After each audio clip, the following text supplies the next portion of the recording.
Thunderbolts is a Marvel superhero movie starring a bunch of ragtag anti-heroes and vigilantes and mercenaries. It's not really a true adaptation of the Thunderbolts from Marvel Comics back in the day. My first ever Marvel Comics read was Civil War, the storyline in which Captain America goes up against Iron Man.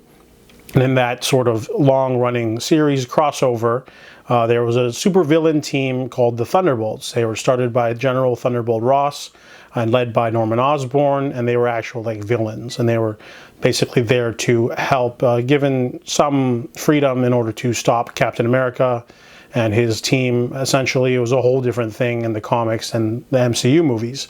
So this one's about Yelena Belova. She's been a bit of a funk. She's doing mercenary work for Valentina, and she feels like she needs to have a redemption arc of sorts. So she has to do one more mission before that can happen. However, she's set up by her employer, who wants to eliminate all loose ends of human experimentation that she's been doing.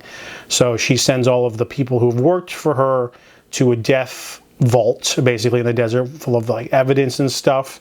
A pretty dumb plan, to be honest, because what if they just stole the stuff and left? And then they meet a mysterious figure named Bob. He's a test subject who survived the stuff. However, he ends up being a bit of a sad sack liability, and all the different people there have to basically team up in order to escape Valentina's forces, and then they find out her real plan.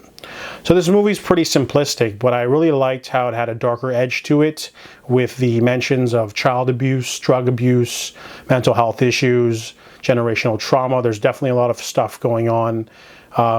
More adult themes, but the movie's also held back by being a superhero film by Marvel, so they have a lot of quippy, forced humor that's not funny, or they try too hard, or the undercuts, and it's a weird tonal shift in balance, because on one hand it's like you're going into someone's mind and witnessing their traumatic childhood, and then the next moment they're making jokes, and it's like, hey, it's okay. But the movie's action's pretty good when it's happening.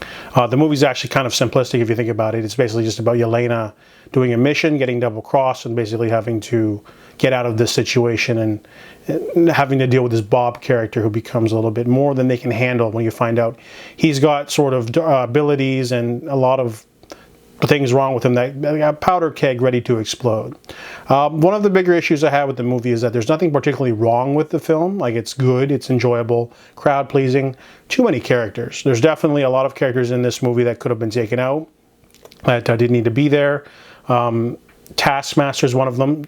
She's there in the movie, but she doesn't do much. She spends half the movie just sort of tagging along. And then you've got Bucky. He's a senator or congressman now who's trying to do things, but he doesn't get much to do either. Red Guardian, I love David Harbour and his character, but he doesn't do much in the movie except make awkward dad jokes, and he's sort of a joke. And then, it gets really old after the 20th, dad joke or whatever. And same with John Walker, he doesn't get to do much. And then there's also a new character named Mel. She's the personal assistant of the main villain, Valentina, but she's just exposition machine.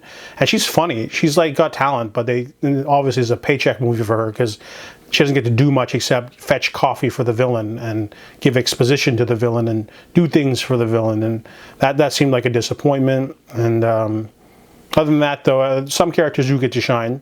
Florence Pugh basically carries the entire movie on her back. Lewis Pullman does a really good job as Bob. He's mysterious but not too annoying, and he's got a good arc as well, and they have a good bond and connection with each other. And I really like Ghost this time around. She didn't get to do much in Ant-Man and the Wasp, but she gets to be sassy and funny, and she's definitely one of the better parts of the film. Definitely those three carried the film. Everyone else is sort of just there. And there's some action bits. I kind of feel like the ending was a little bit on the rush side. They have this sort of psyche battle where they're going into they have to basically face their own traumas in order to help Sentry reclaim control of Void, basically. And it feels a little bit simplistic, But overall, it could have been a little bit more cinematic at the end there. The sort of battle in the mine definitely felt a little bit generic, and you have Marvel money, you could definitely play around with the visuals, but I guess the director didn't really want to do too much like that. There's a lot of just physical fighting in your psychic mind and running around, and it felt a little weird, but overall the cast does a good job, good camaraderie. Very simple. You know, it doesn't take a lot of risks. It does have the darker tone, but it's also undercut by the comedic stuff. So there's two ending credit scenes at the end. There's a middle one and one at the very end, but it's just an advertisement for the next film.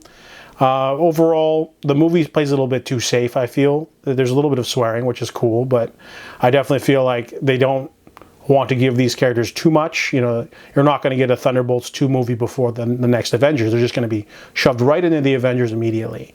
And, you know, whatever. But overall, enjoyable. Could have been longer. Too many characters.